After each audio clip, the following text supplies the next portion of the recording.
Hi everyone, my name is Chris Hurt and I'm going to demo Language Forge for you today. The purpose of this video is to walk through the features of Language Forge as they exist here in March 2021. So I'm excited to do that. First things first, I'm going to open up the Language Forge homepage. And I'm going to sign up as a new user.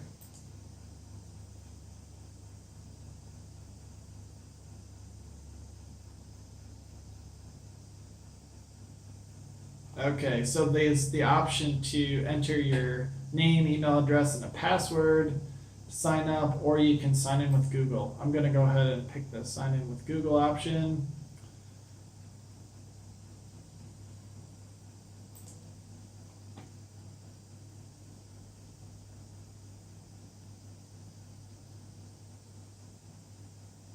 Okay, so now I get my new,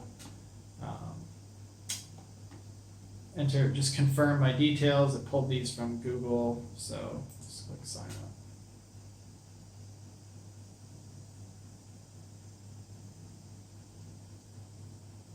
up. Okay, great. So I'm in Language Forge, but there's nothing really to do yet, so I need to start a new project.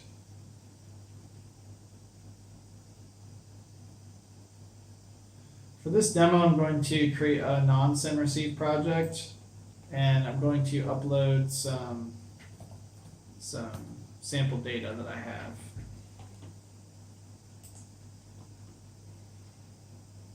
This is where I'm going to browse for a folder. So I'm going to open that one.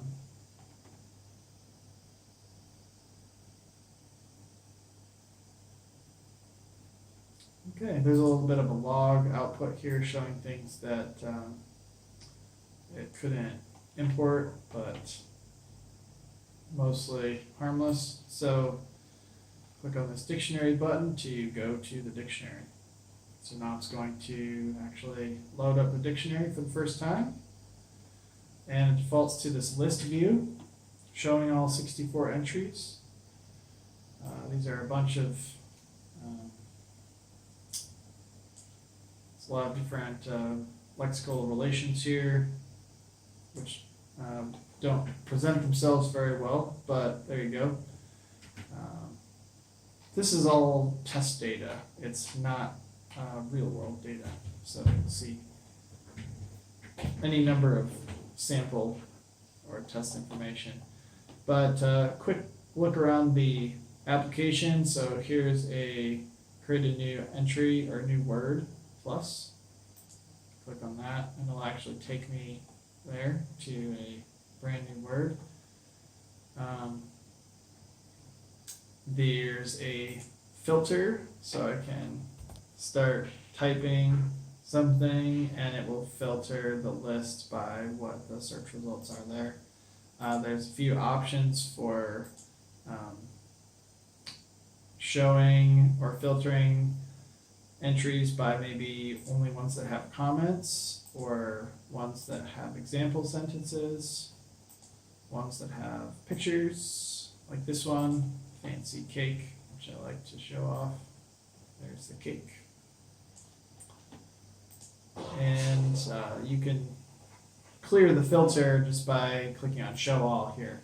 So you'll notice there's a number of different fields that are shown here, and these are configurable in the dictionary configuration area.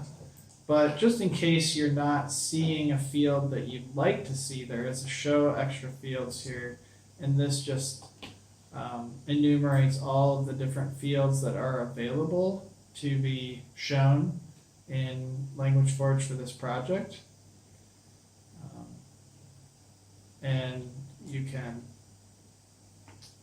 so that by default, Language Forge will only show fields for which there are data, or at least that's the way most fields are configured.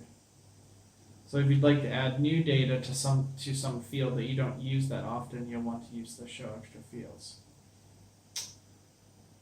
All right, there's an activity feed that you can show, there's nothing to show for this thing here, but let's just say that I were to add something over here for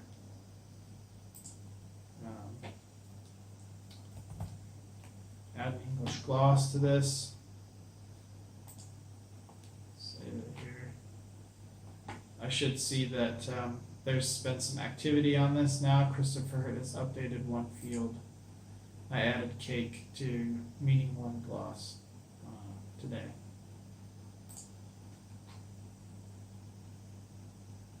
Maybe I'd like to add a semantic domain. Oh, well, so that didn't work out there. Pick it up. Maybe I'd like to find food somewhere.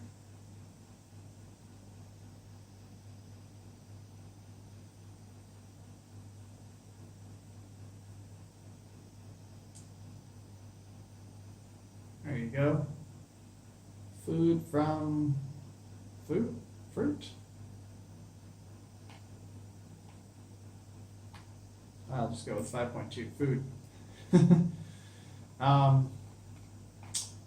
And maybe I'd like to add an example sentence. So you can click on that and you get your example sentence here.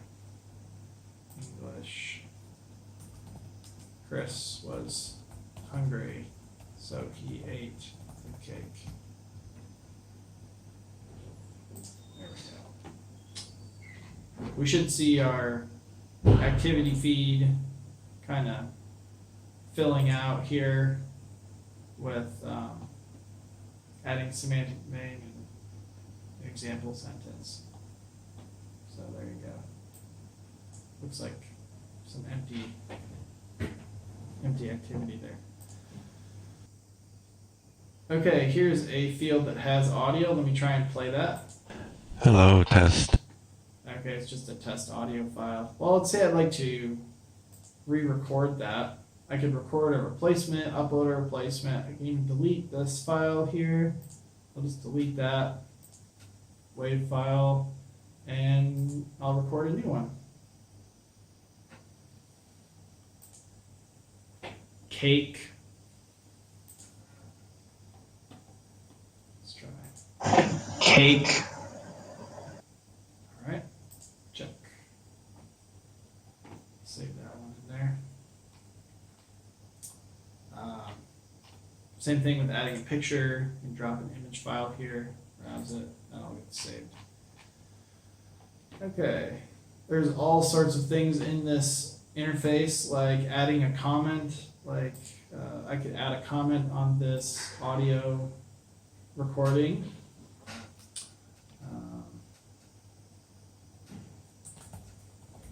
Recording came out kind of fuzzy. Can you re-record this? That's probably not a very good example of a comment, but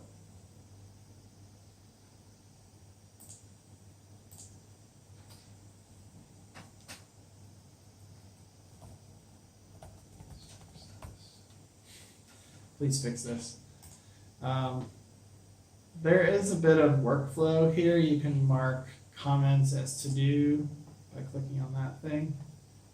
And when it's done from the to do, you can click on it so that it's resolved. And that actually hides the comment, or you can click on it again to go back to nothing. So comments that are resolved are hidden, basically. This here is a comments like sidebar that you can show and hide, and you can also filter by resolved, unresolved, or to-do comments. You can also have you can have comment threads. So you could reply to this one, say, I cannot get the recording again because I'm no longer in the village, something like that.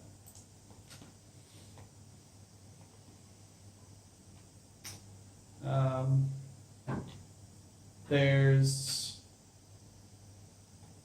let's see, what other kinds of things can I show on here? this is all within the context of meaning 1 down here. Like this whole box goes down here. You can add a second meaning here. Second meaning for cake, I don't know. And sugary, well, that would be more of the definition.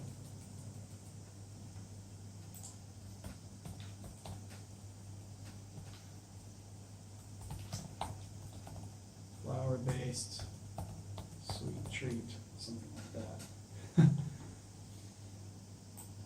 There you go. You can browse to different entries just by clicking on them. And this is what we call the item view or the entry view. And this is a short list view here. You can jump back to the list just by clicking on that. And you'll notice that there's not that many entries, only 65, but your average minority language dictionary is going to have several thousand entries, like a more or less complete one. And these dictionaries, the scrolling can go quite far down. There's no pager here, which is something that we'd like to change. We would like to have, instead of this infinite scroll mechanism here, which just keeps scrolling down and down, it's hard to manage when you've got 1,000 entries. We'd like to have more of a pager system, which would be really helpful. But you can find things using this filter here. So just going with cake here. Alright, show all. Okay, so you should know that there's a share dialog, and ideally you would be able to add someone via email, send them the link, and make them a manager, an editor, a commenter, or just an observer, a viewer to your dictionary. You could also, and then this shows the list of people who can see the dictionary and access it. There's also, you can also allow others to share, so that's cool. I only have one project right now, so it just shows up right here, test 555. There is a user interface picker here, so you can see like the interface in French, for instance, and suddenly looks like most things are translated, but not all of them. So filtre les mots and mes projects. There you go. I don't speak French, sorry.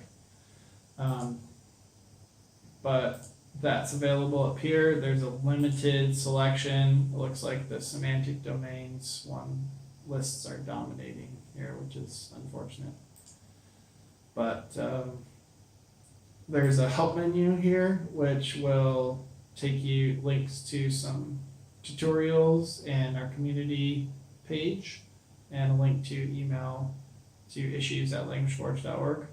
The release notes, click on that thing. The release notes show when we've released different versions, and as you can see, there hasn't been a lot of releases since 2018. So unfortunately, LanguageForge is not actively developed at this time, but we're working on restarting LanguageForge development now, but it's going to take some time.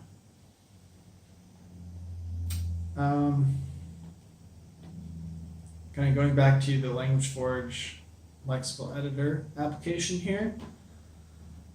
I was explaining, just kind of showing you what an entry looks like. We do have a next previous button here that lets you kind of move through the list of entries. Let's get into some configuration now. So under configuration,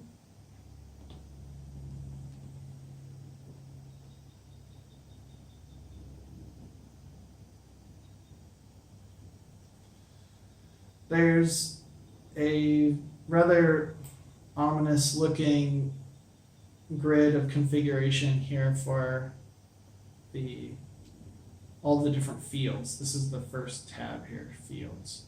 So fields can be shown or hidden, and you can customize them by the role, observer, contributor, or commenter, contributor, manager, and then you can even add like a member specific person. So if you had someone on your team, like myself, and you're like, I only want this person to be able to see these fields, then you can add a member specific setting for them. You can select which input systems you want to show for certain people. So maybe you're like, yeah, this one, I don't know. The Burmese one we're just not going to use right now, so I'll just uncheck that one, hit apply, and we should see that when I go back to my test project that there's no more Burmese in the list here. Let's just take the French one out too, because we're looking at FR. So I'll go back to configuration, FR, apply, and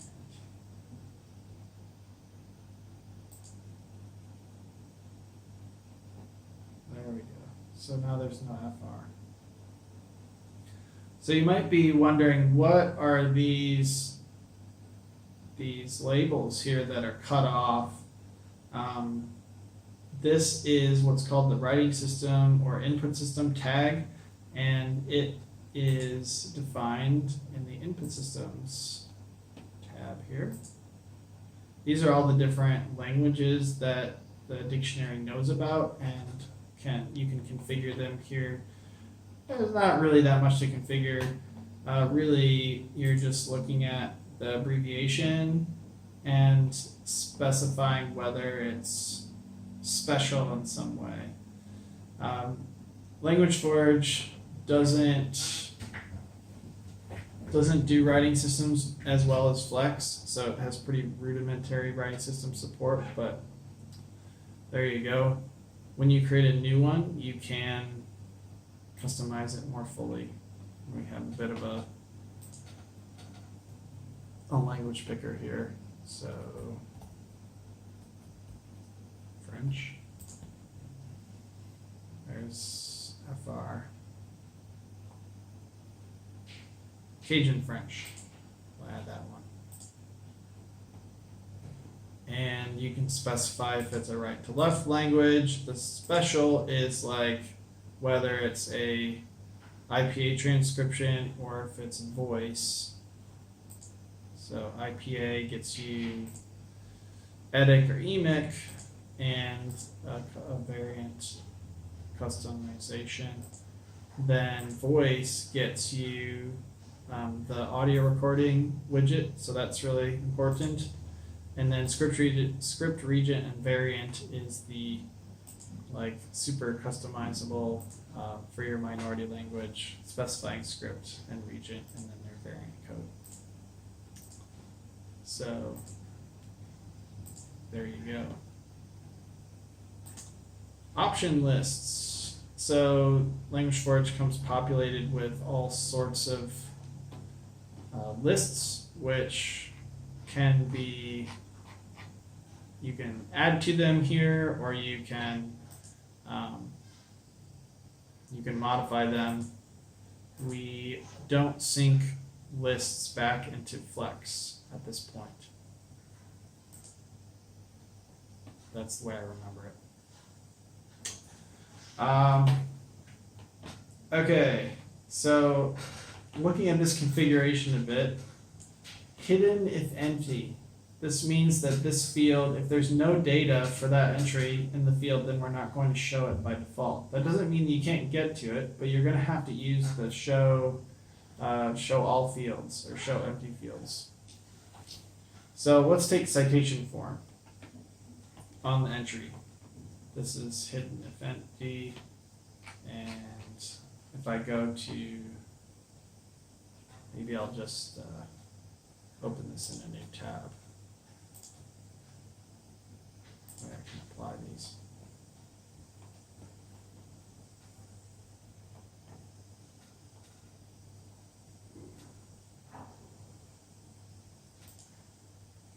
So here, Word, custom, single line, all custom. These are custom fields. So there's no citation form here. If I show extra fields, there it is, citation form. That's cool. Maybe I'll put citation, just punch it in. Now if I hide extra fields, look what happens. Suddenly citation form is sticking for this entry.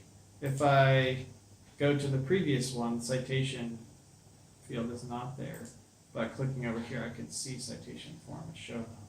Now, if I want citation form to always show for every entry, regardless of whether it's empty or not, I just sort of uncheck this and then apply the changes.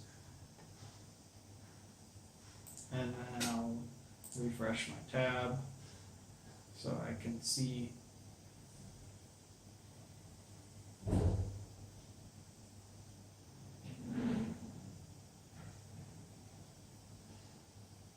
Okay, well, we already had data in here, but what about the previous one that didn't have data? I can see that citation form does in fact stick, so now it's sticking for all fields. Great.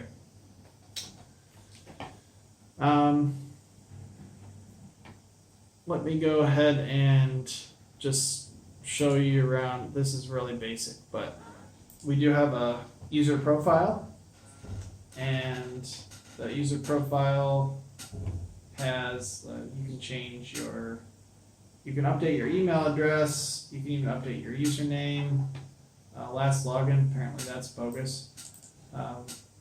You could update your avatar if you want to choose something other than what's coming from your Google profile. And we do have a space for mobile number and update preferences. This mobile like receiving SMSs is not actually supported right now, so that's a bit unfortunate. You can change your password with this link. There's another section about just tell us about yourself, and we capture that information. It's completely voluntary if the user wants to provide it. Yep, change password link, log out. That is pretty much it, I would say, for this demo. So I'll be demoing some of the other more developer type tasks, cloning the repo and poking around the repo in another video. So you're welcome to watch that. I think I'll also do another demo on send and receive with Flex. So yeah, looking forward to those, and thanks for watching.